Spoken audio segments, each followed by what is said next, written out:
Tissues. In the previous class, we have started the chapter tissues. So we know that tissues are derived from the cells which are similar in structure and functions. So we have studied that there are two types of tissue, that is plant tissue and animal tissue. Now we were continuing with the plant tissue. Plant tissue are of two types, that is meristematic tissue and permanent tissue. Now meristematic tissue, we have known that meristematic tissues are those tissues which consist of the property of dividing, means the cells go on divide, and due to that division what happens, there is growth in plants. Either the plants grow horizontally or laterally, or there is internodal growth. So now we will study in today's class about permanent tissue. Now what is permanent tissue? Now those meristematic tissues which have lost the property to divide is known as permanent tissue. Okay, so the structure and shape which they have achieved will remain in the same shape. So meristematic tissues, so permanent tissues are those tissues which are derived from the meristematic tissue by losing its property to divide. Now permanent tissues can be categorized into simple permanent tissue and complex permanent tissue. Simple permanent tissue are categorized into three types, that is parenchyma, collenchyma and sclerenchyma. Now what are simple permanent tissues? Simple permanent tissues are those tissues which are having homogeneous cells. Homogeneous cells means those cells which are similar in structure and function, means they look also similar, they perform the same function. So these are simple permanent tissue. And complex permanent tissue means they are having more than one different types of cells. So those are complex tissue. So in today's class we will study about simple permanent tissue. Now simple permanent tissue are categorized into parenchyma, collenchyma and sclerenchyma. Now one by one we will see what. Now we will study about parenchyma. Now parenchyma are the living cells. Okay, why they are living cells? Because parenchyma cells consist of nucleus and cytoplasm. Because since they consist of nucleus and cytoplasm, they have little property to divide, means at the time when it is needed to divide, they will divide. So parenchyma are the living cells, they have the property to divide since they consist of nucleus and cytoplasm. Okay, so this is about parenchyma, that they are living cells. Now what is their shape? They may be oval, rectangular, round, and many more structures should be seen. Now one more important thing about parenchyma is that they are isodiametric in shape. Isodiametric means that if it is a cell, means from here also, here also, here also, they will be equally expanded. Okay, it will not look like this. Not like this, means from all the sides they will be equally expanded. So isodiametric means that the cell is equally expanded from all the sides. So these are the characteristics of parenchyma. Now if you see the parenchyma structure, suppose this is the structure of parenchyma, it is somewhat like this. Okay, so the structure of parenchyma cells, you can see they are having since it is a plant cell, so definitely they will be having a cell wall, but the cell wall is thin, and also they consist of nucleus and cytoplasm inside them. And see here you can see so parenchyma have many intercellular spaces between them.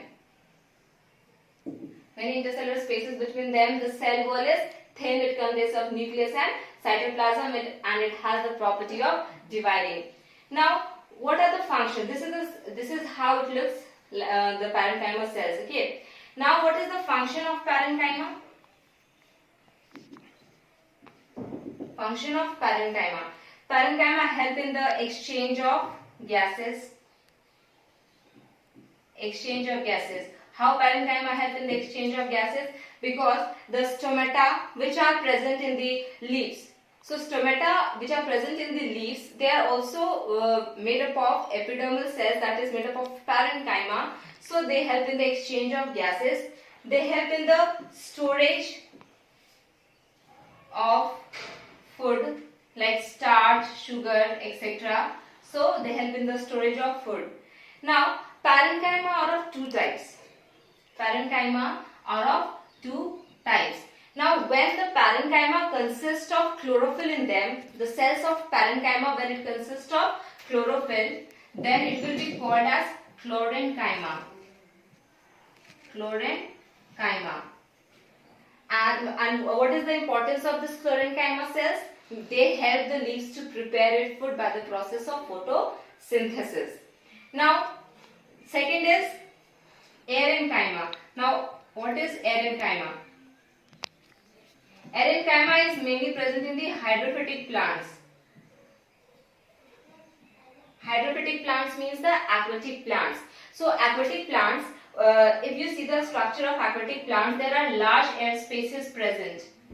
If this is a chamber, then one more chamber will be there, but it will have a large air spaces. So these are the arenchyma. And why arenchyma is present in the aquatic cells? Because aquatic plants, because arenchyma creates a buoyancy. Okay. Now what is buoyancy?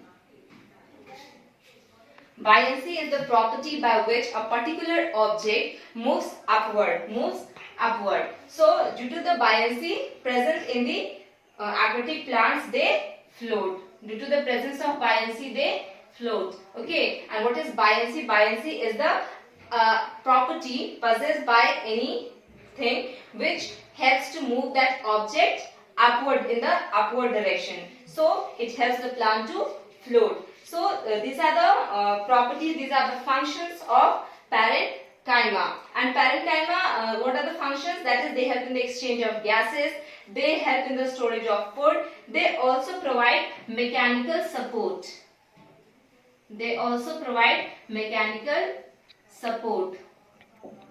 Now, there are two types of parenchyma, arenchyma and chlorenchyma. Chlorenchyma, which consists of chlorophyll or chloroplast, they are chlorenchyma, and arenchyma, which are having large air spaces, they are present in the hydrophytic plants. Now next we will see collenchyma. Now the second simple permanent tissue is collenchyma.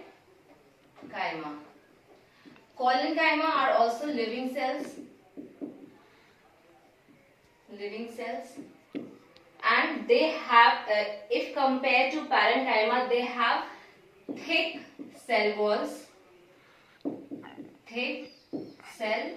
walls outside the cell, and collenchyma have thick cell walls because of the presence of extracellulose. Now where do collenchyma are? Collenchyma are thick at the corners. They are thick at the corners, and they have no or little intercellular spaces between them.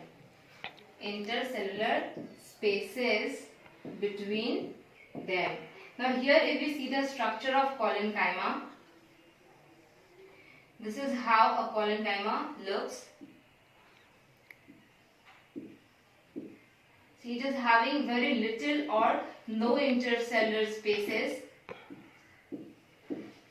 and the thickening, the deposition of cellulose is at the corners.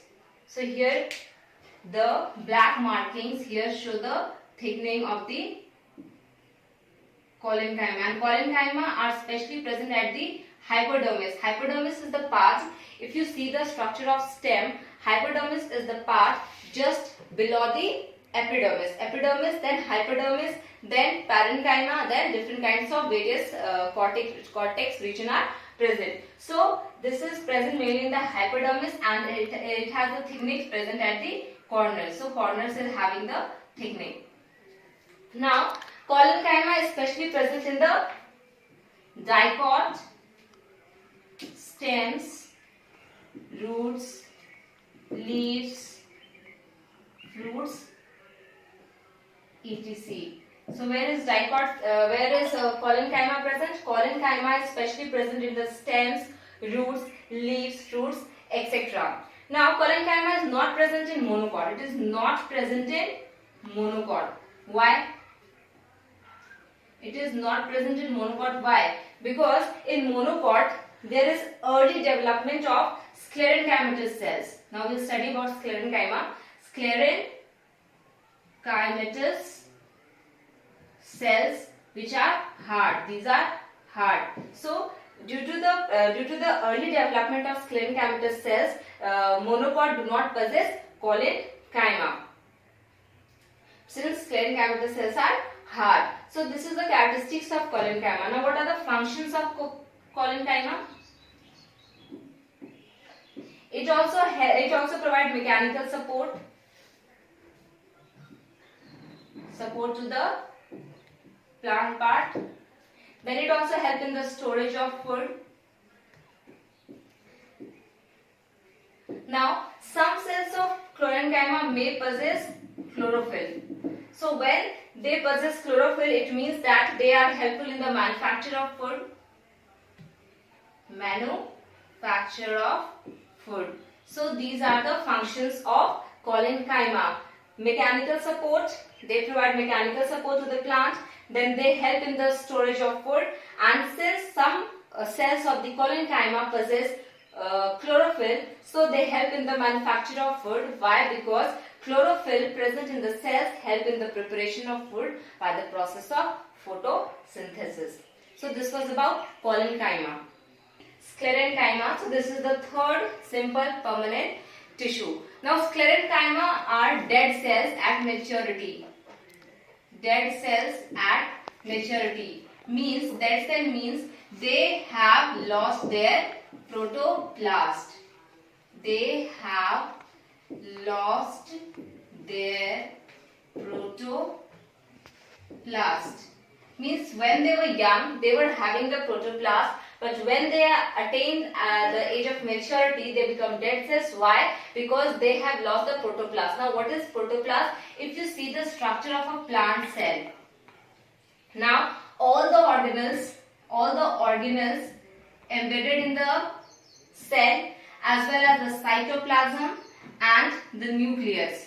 So all the structures which are present in this cell, so here this lining shows the protoplasm, and this protoplasm all contains all the cell organelles, nucleus and cytoplasm. So what happens? This protoplasm is lost. It is dead, or it being lost. So when it is lost, it becomes dead. So sclerenchyma are dead cells, means they are hard.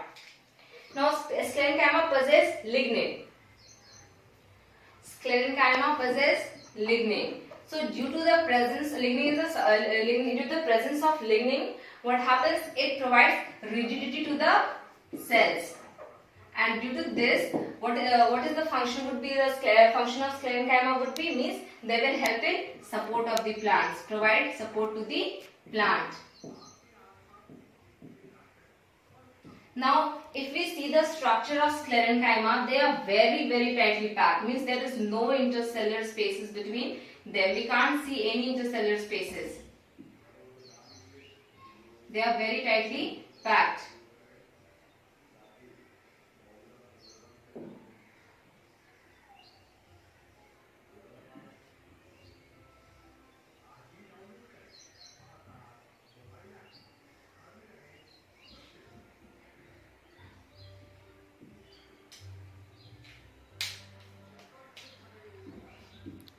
So these type of structures, you can see the sclerenchymatous cells.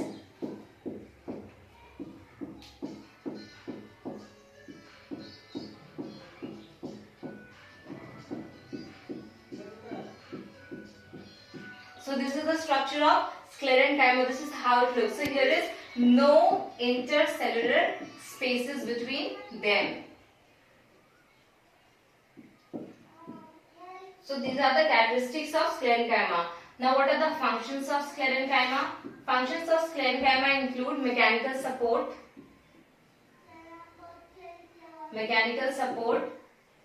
by providing rigidity to the plant. By providing rigidity to the plant. And why rigidity is being provided? Due to the presence of lignin. So this is the function. Now second function is they protect the plant from any injury. They protect the plant part from any injury. So sclerenchyma are dead cells at maturity because they are dead because they have lost their protoplast, and they are made up of lignin, and due to the presence of lignin they provide rigidity to the plant. That means they provide support to the plant. They don't have intercellular spaces between them. Here you can see there is no intercellular spaces seen, and they are very tightly packed. Now what is the function of sclerenchyma? Sclerenchyma provides mechanical support and they protect the plant from any kind of injury. So now we will see that where the parenchyma, collenchyma, sclerenchyma are present in the stem. Now this is the structure of a stem, this is also the structure of a stem. But the difference is that this is the aquatic, this is the hydrophyte plant, means aquatic plant it is. Aquatic plant means the plant which lives in water, and this is the terrestrial plant. Terrestrial plant means the plant which lives on the land. Now here, this is the structure of this stem. Below this, various other sections are there, but we don't need to know about that. Just you know that where are the collenchyma, parenchyma, etc. are present. Now the first part which you can see here is the epidermis. Epidermis is the outermost part of any stem, root, leaves, etc. Any part if we cut the cross section, we will get the structure like this, and the first part we will get is the epidermis, and above the epidermis is the cuticle. Now below the epidermis, which is 2 to 3 layer, it may be 2 to 3 layer, now I have drawn 2 layer, it may be 2 to 3 layer or 4 layer. So this is known as the hypodermis. Hypodermis.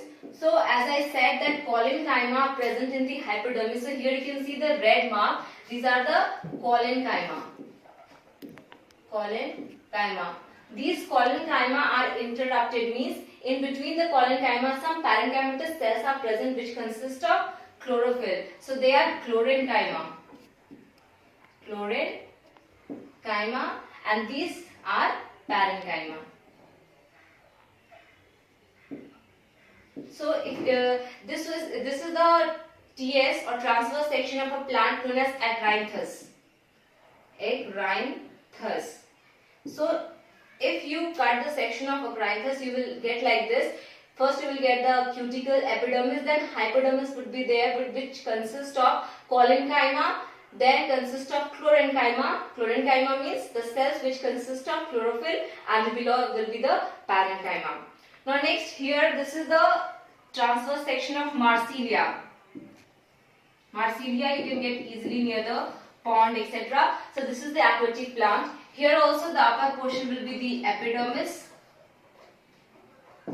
Now these are the cells which are parenchymatous. They are parenchyma only, but I am providing the name it as aerenchyma, a type of parenchyma, because it is having air spaces between them. Air chambers are present. Okay, so these are aerenchymatous cells. Now below this is the parenchyma.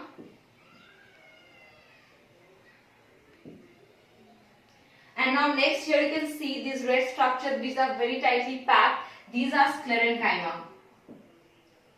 Sclerenchyma. So these are the positions in the Marsilia where the aerenchyma, parenchyma and sclerenchyma are present. I hope you can now, if you see the structure of any plant, TS stem, then you can find out that where would be the chlorenchyma, where would be the collenchyma, where is the hypodermis, where is the aerenchyma, parenchyma, sclerenchyma. Because you can see the structure, sclerenchyma looks little different, parenchyma looks different, and collenchyma looks different, because collenchyma is having thickening at the corners, then sclerenchyma is double layered. You can see they are dead cells, and then parenchyma are loosely arranged. As compared to sclerenchyma, they are very tightly arranged. So this is the positions where you can see the various types of simple permanent tissues.